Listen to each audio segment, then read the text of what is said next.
하나님의 음성에 귀 기울이고 또 우리의 마음을 고백하며 나아가는 기도의 시간입니다. 기도의 씨앗을 통해 하나님의 말씀이 우리의 속사람을 강건케 하시는 은혜를 알게 되고 하나님의 나라와 의를 구하는 가운데 우리의 기도를 이끄시는 성령님을 경험하게 되시기를 축복합니다.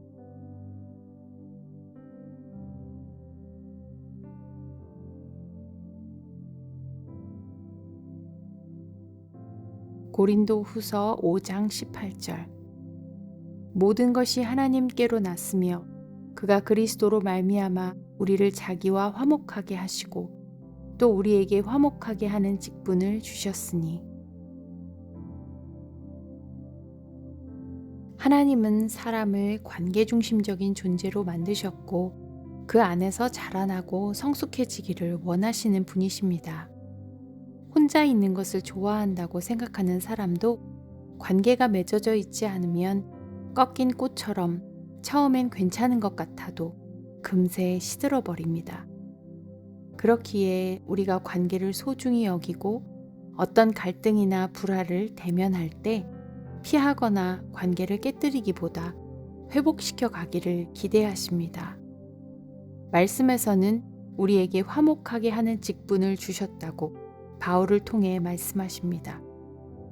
사실 우리의 인생 속에서 미미하게나마 갈등이 없는 곳은 없는 것 같습니다. 생명이 있는 동안은 갈등은 있게 마련입니다. 하지만 그런 갈등과 부딪힘을 만났을 때 그것을 잘 화해하고 또 중재하는 역할이 하나님의 자녀로서의 역할임을 마태복음 5장 9절을 통해서도 예수님이 가르쳐주고 계십니다. 화평하게 하는 자는 복이 있나니 그들이 하나님의 아들이라 일컬음을 받을 것임이요 라는 말씀은 예수님이 이미 하나님과 원수가 된 우리와 하나님 사이에서 그 모든 죄의 짐을 대신 지고 십자가에 오르심으로 중재자가 되심을 보여주는 말씀입니다.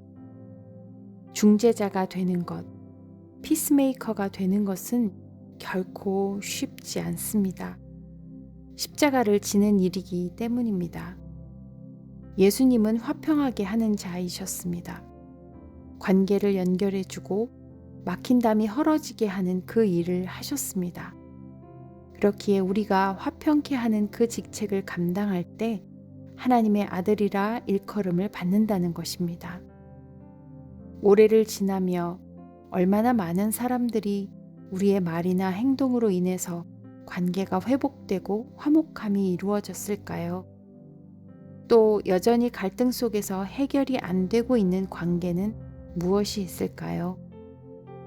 화목하게 하는 자로서 우리 자신은 어느 만큼 자라 있는지, 또 그 모든 관계를 통해 성숙시키시는 하나님은 지금 우리에게 무엇을 원하실지 귀 기울이며 잠시 묵상하는 시간을 갖겠습니다.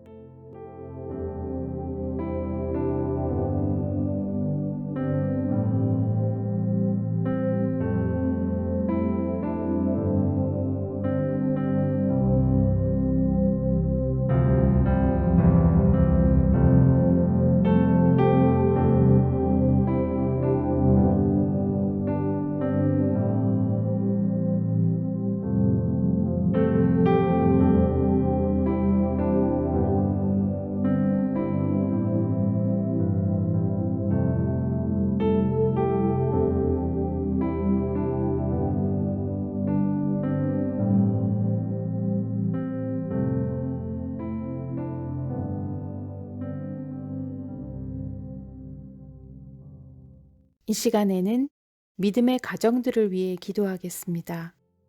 가장 친밀한 관계를 경험하게 하는 가정 안에 갈등이 있고 불화와 대립이 생기면 다른 곳에서의 갈등보다 훨씬 마음이 어렵고 힘을 잃습니다. 사랑을 기대하는 공동체이기 때문에 상처도 그만큼 깊고 오래가는 것을 봅니다. 화목하게 하시는 성령의 임재가 가정 안에 늘 머물러 가족 구성원의 서로 다름으로 인한 불편함을 서로 용납하고 품어주는 기회로 여기고 감사할 수 있는 능력으로 삼을 수 있도록 함께 믿음의 가정을 위해 기도하겠습니다.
지금은 열방을 위한 기도의 시간입니다. 오늘은 남아메리카에 위치한 가이아나를 위해 기도하겠습니다. 20% 정도의 개신교인과 16% 정도의 천주교인이 있는 가이아나는 한국 크기의 2배가 약간 넘는 면적에 79만 명 정도의 인구수를 가진 나라입니다. 워낙 노동 인구가 모자라는 데다가 정부의 정책의 부재로 국민의 20%가 심각한 가난을 경험하고 있습니다. 교회의 규모도 줄어드는 인구수처럼 줄어드는 가운데 이단도 성행하고 있다고 합니다. 거짓된 진리가 가이아나 국민들의 가난한 마음을 꿰어내지 못하도록 지켜주시고, 의료적 지식의 부재로 청년들 사이에 번져가는 에이즈와 말라리아를 잠재워 주시고, 거룩하고 경건한 주의 사람들이 서게 하시기를 기도하겠습니다. 이어 우리가 구하도록 생각나게 하시는 기도의 제목으로 하나님께 나아가며 기도의 씨앗을 심겠습니다.